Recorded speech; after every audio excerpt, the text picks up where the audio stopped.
Kalau detik. horizontal Kenapa? ke Karena ada pinggir. kalibrasi 50 misalnya milimeter per detik. Berarti beda lagi ininya. Makanya salah satu syarat EKG itu bisa dibaca harus ada kalibrasi. Jadi kalau yang ini dengan kalibrasi 25 mm per detik gitu ini. Nah, kalau ke atas satu kotak besar itu 1 mm. Nanti kalau satu kotak kecil ini 0,1 milivolt. Nah, ini kertasnya kayak gini. Kertasnya. Nanti di kertas yang ini tuh kotak besar ini. Nah, di dalam kotak yang ini itu ada titik-titik lagi, itu yang kotak kecilnya. Ya. Persis aja kertas TIMI, nanti kertas TIMI itu kan ada yang kecilnya tuh. Nanti tiap 5 kotak itu dikasih garis, nah itu kotak besar. Nanti kayak gini nih kelihatannya. Nih. Ini yang ini nih. Isi dari kotak-kotak yang ini. Ini kayak kecil ya, tetapi ini sebutnya kotak besar. Yang kecilnya itu ini nih. Ada di dalamnya? Ya di dalamnya.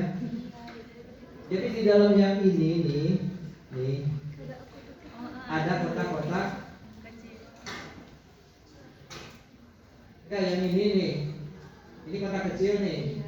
Tiap kotak kecil itu ada 5 ini. Misalnya ini 1, 2, 3, 4, 5 gitu. Ada garis tebalnya. Gitu. Di tiap ini tuh. Nanti kayak gini. Ini kayak persis yang kayak gini nih. Yang di board hitam ini namanya satu kotak besar. Gitu. Kalau di sini memang nggak kurang kelihatan ininya. Nanti mungkin di lab ada kertas EKG nanti dilihat ya di situ. Nah ini sudah internasional, mau di Indonesia mau di luar negeri sama kayak gini kertasnya. Kenapa? Karena ini akan menentukan pembacaan dari hasil perekaman. Kalau misalnya kertasnya nggak sama, nanti beda pembacaannya. Jadi satu kotak besar ini setengah senti.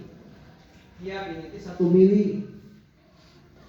Nah kalau 2 kotak besar itu 1 cm dan satu kotak kecilnya kalau ke atas 0,1 milivolt, kalau ke samping 0,04 detik. Dapatnya dari mana? 25 mm per detik. Satu dibagi 25 berapa? 1 dibagi 25 berapa? 0,25. Ya 0,04 kan udah dihitung nih. Ya. Gitu. Ini harus dipahami kenapa? Karena nanti berpengaruh nanti di pengaturan di perhitungan heart rate misalnya. Nanti dipakai gitu. Paham sampai sini? Jadi kalau ke samping disebutnya kecepatan, satu kotak kecilnya itu 0,04 detik. Satu kotak besarnya berarti 0,04 dikali di 5 berarti 0,25 detik. Kan 0,04 dikali 5 masa 25. 20 kan ada nolnya jadi 0,20 atau 0,2 detik. Paham sampai sini? Kalau ke atas kan ini satu kotak besarnya itu harganya 0,5 milivolt. Berarti satu kotak kecilnya 0,1 milivolt. Ya, udah kenal sekarang lo ya sama kertas EKG. Ini semester berapa ini? 3. Udah mau selesai ya tuh. Amin. Karena 3 tahun setengah sekarang masih kaya 5 tahun tetap 4. Sebentar lagi 5 sampai nurse. 5 sama nurse. Ya. Nah ini kan. Nah ini yang tadi disebut 25 mm per detik.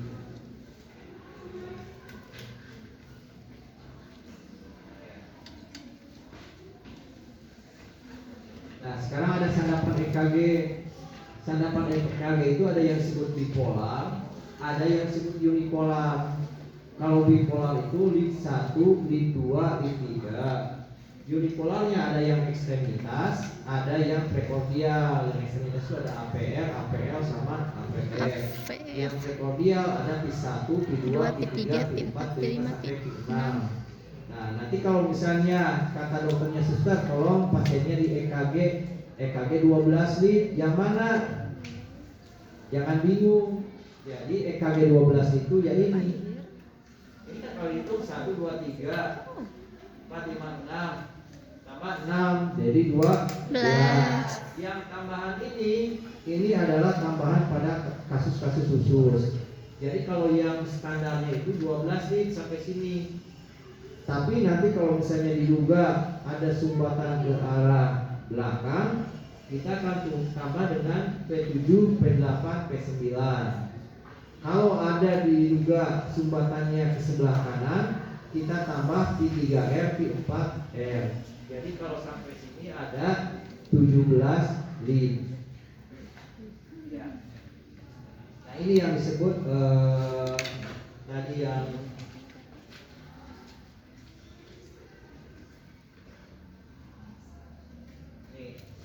bipolar. Kan ini satu nih. Kenapa? Karena ada perbedaan potensial pinjam buku ini buat ini buat kursus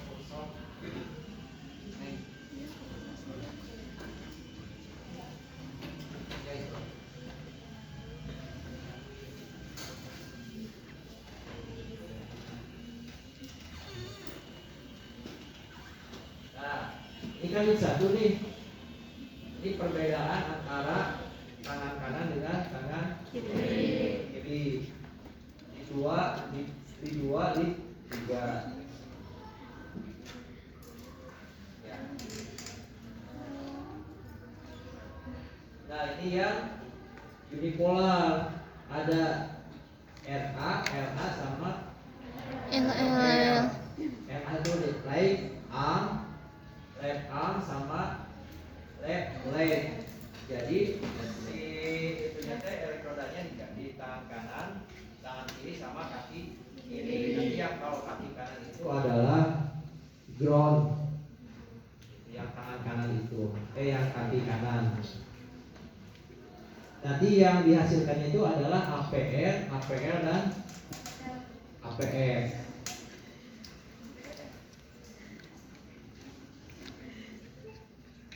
Nah ini kalau yang prekordial, P1 diletakkan di mana nanti? Di ICS 4. Di sebelah garis midsternum sebelah kanan.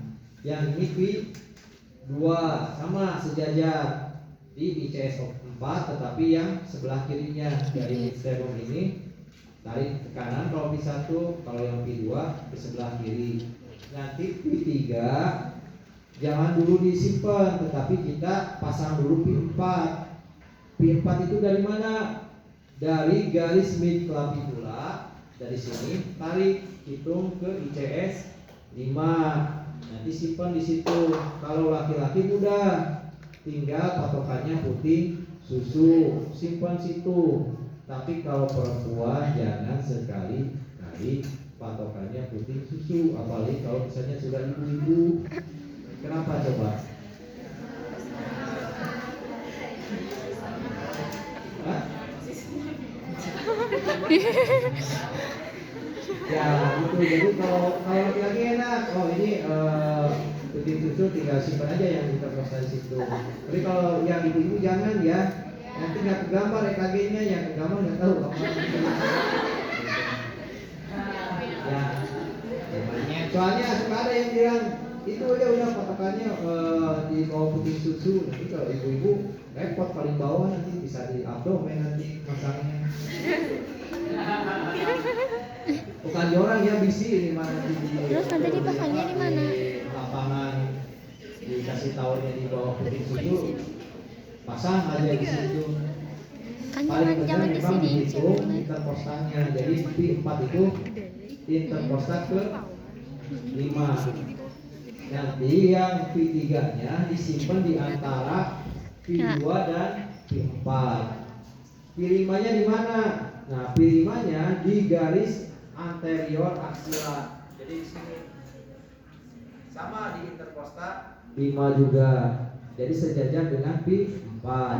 Pi6 di mana? Garis aksila, garis mid aksila. Jadi tengah-tengah ketiak. Sejajar dengan Pi5, berarti di interpostal 5.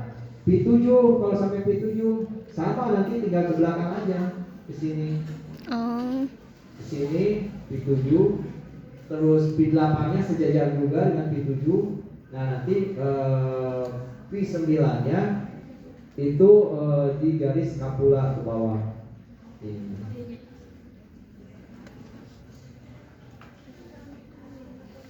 Nah, ini gambaran yang akan muncul di kertas EKG ketika kita merekam EKG. Di UAS. Tetapi jangan berharap semuanya kayak gini nanti gambarnya. Kalau semua kayak gini mah bagus, ini yang normal. Kalau yang abnormal nanti banyak variasinya. Yang pertama muncul itu apa? Gelombang P. Dari mana? Dari depolarisasi atrium. Dalam artian ketika atriumnya berkontraksi. Berkontraksi. Nah, ini setengahnya milik atrium kanan, setengahnya milik atrium Kiri. Makanya nanti kalau misalnya pada pasien-pasien yang ada pembesaran atrium, ininya bisa melebar lebih dari 3 kotak kecil. Nanti kalau pengen mudah untuk belajar EKG, lihat videonya Pak Ii Ismail. Beliau itu ketua Inkapin Pusat. Inkapin itu Persatuan Perawat Kardiovaskuler. Itu videonya banyak, dari mulai belajar EKG dasar sampai yang kelainan EKG juga ada. Itu bagus videonya, mudah dipahami. Kalau Pak Ii ngajarinnya pakai metode 3 angka. Nanti ada saya bisa juga slide-nya. Tetapi tonton aja videonya, tulis aja Ii Ismail belajar EKG Ii Ismail aja udah pasti keluar. Banyak itunya, mudah dipahami. Nah, selanjutnya apa yang muncul?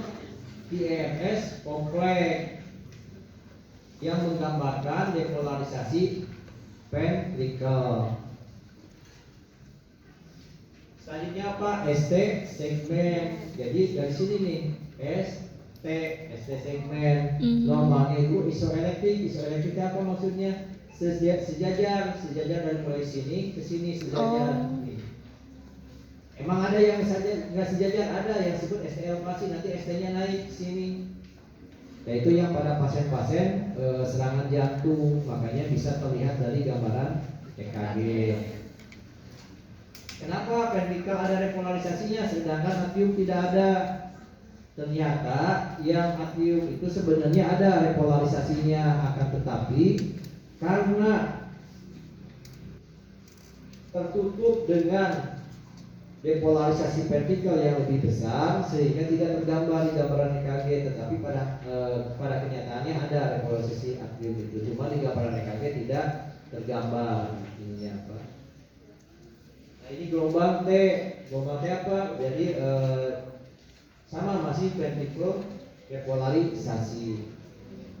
Ada juga yang disebut PR interval. Nah, PR interval itu dari awal gelombang P sampai awal QRS kompleks. Nah, ini awal QRS kompleks sama juga. Dari sini ke sini, ini PR interval. Ini awal QRS kompleks. Jadi ini udah mulai gelombang Q ke sini nih. Ini gelombang Q, ini gelombang R, dan ini gelombang S. Ini ST segmen. Dan ini gelombang T. Nanti ada lagi yang disebut gelombang U, tetapi itu mah nanti yang lebih expert gitu ininya.